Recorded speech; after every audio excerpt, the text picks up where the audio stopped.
Snap-on stock, ticker symbol SNA. This dividend income stock is down 9% year to date, underperforming the S&P 500 big time, which is up 15%. Snap-on stock reported a beat on EPS but a miss on revenue, and for the upcoming earnings, all analysts expect a miss. People love Snap-on stock for different reasons, and one of them is the dividend, and I understand why with dividend yield at 2.84%. However, if we look at the total returns in the past 5 years, we see that Snap-on stock was beaten by the S&P 500, and this is including dividends. But could this be the perfect time to buy Snap-on stock? Well, by the end of the video I will give you my 3 price targets, so make sure to stay tuned and see how I build up to these price targets.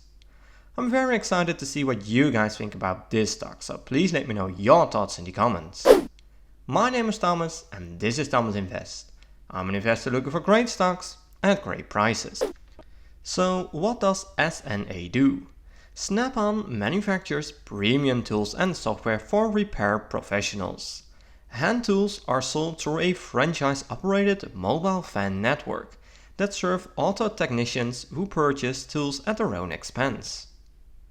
Diving into the earnings, we see that net sales is kinda flat year over year, which is not looking too exciting to be honest. However, looking at the gross profit, we see a slight increase, which is very nice. Margins are increasing here. It's the same with the operating earnings. EPS is also up a decent amount because of that, so that part looks good to me.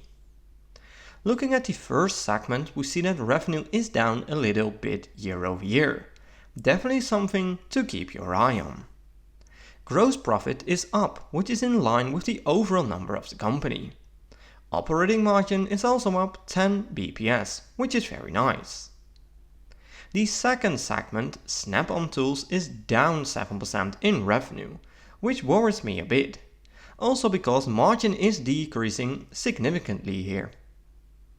The third segment, Repair Systems and Information, went up in revenue, which is really nice. Also because margins improved here, so this looks good to me. Financial Services went up in revenue as well, but margins decreased slightly here. Overall, this looks pretty decent to me.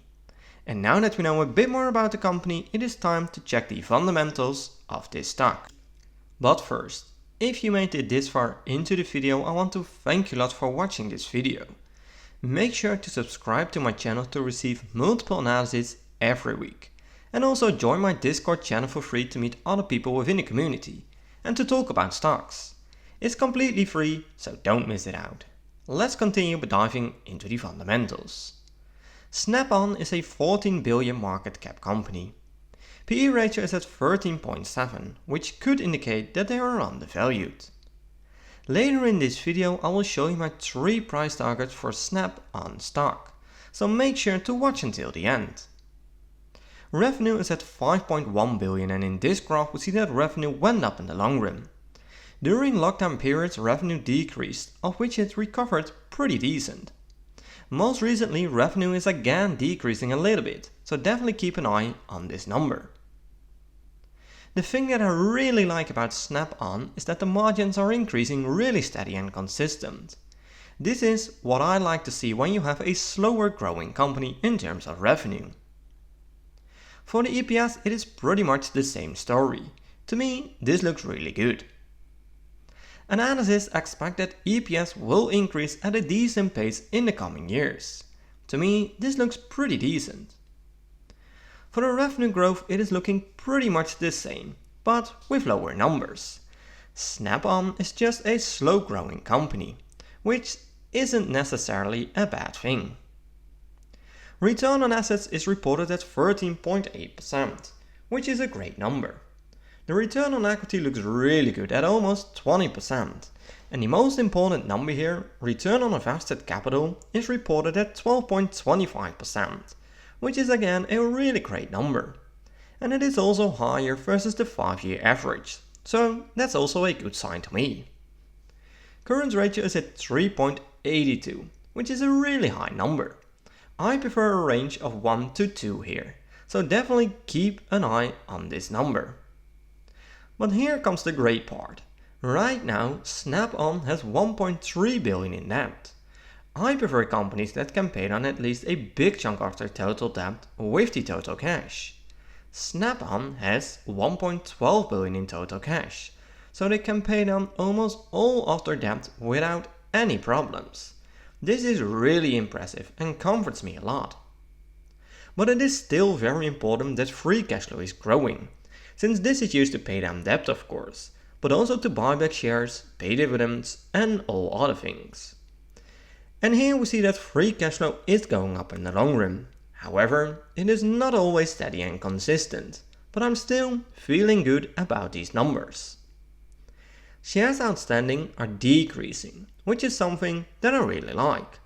When shares outstanding are decreasing, it increases your ownership in the company, increases the EPS, lowers the PE ratio and makes it easier to maintain and increase the dividends. And since we're talking about dividends anyways, dividend yield is sitting at 2.84%, which is a great number. Annual payout is at $7.44 and payout ratio is at only 37%.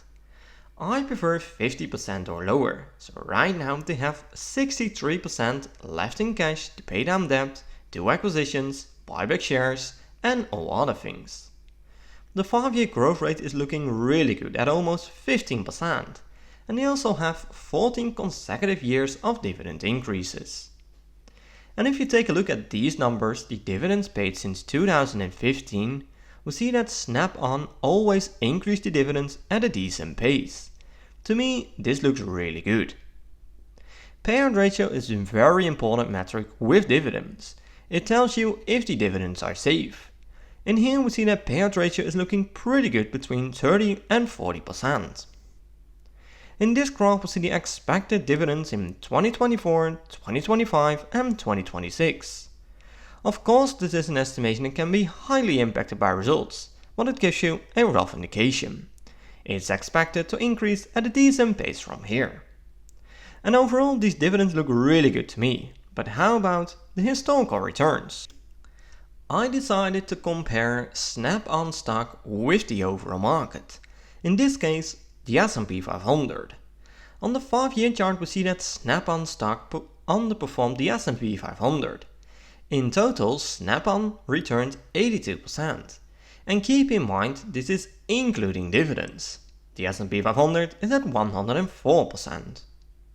On the 1-year chart it looks pretty interesting, with Snap-on returning minus 3% and the S&P 500 28%.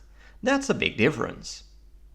On the 6-month chart, it is again Snap-on underperforming the S&P 500 big time, with minus 8% versus 15.5%.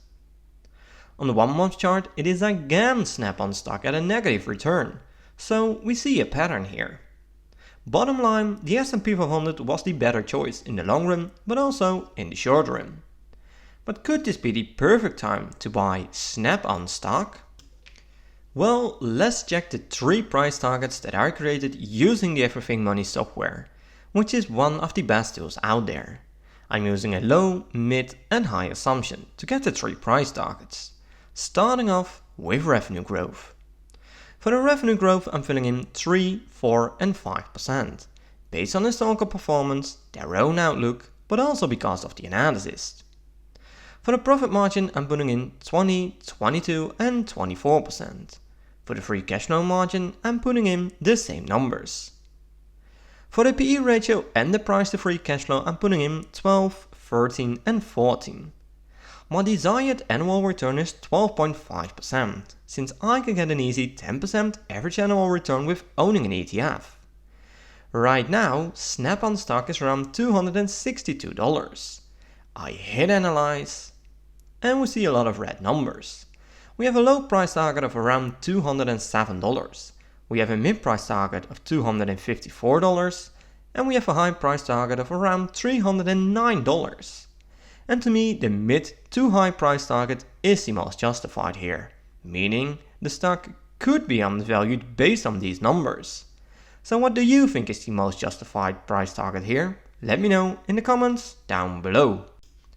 My final conclusion on Snap-on is that I really like the company. They have a niche focus and they are really good in what they do. Most fundamentals look really good, besides the revenue growth of course.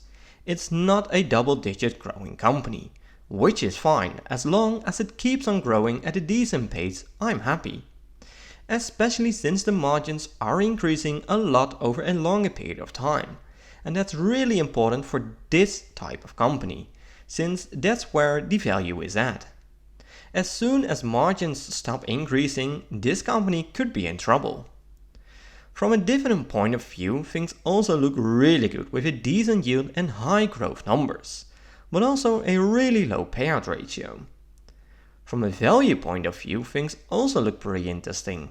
They are not massively undervalued, but it is still looking pretty good to me. For now, I put Snap-on my watch list, since I really like the company. I'm waiting for the next earnings report to make up my decision, whether or not to buy this stock. And what is your take on Snap-on stock? Let me know in the comments down below.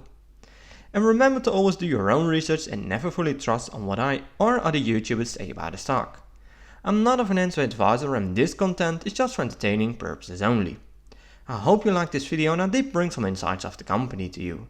I would really appreciate a thumbs up and make sure to subscribe to get notified when I'm posting a new video. Thanks for watching and I will see you in my next video.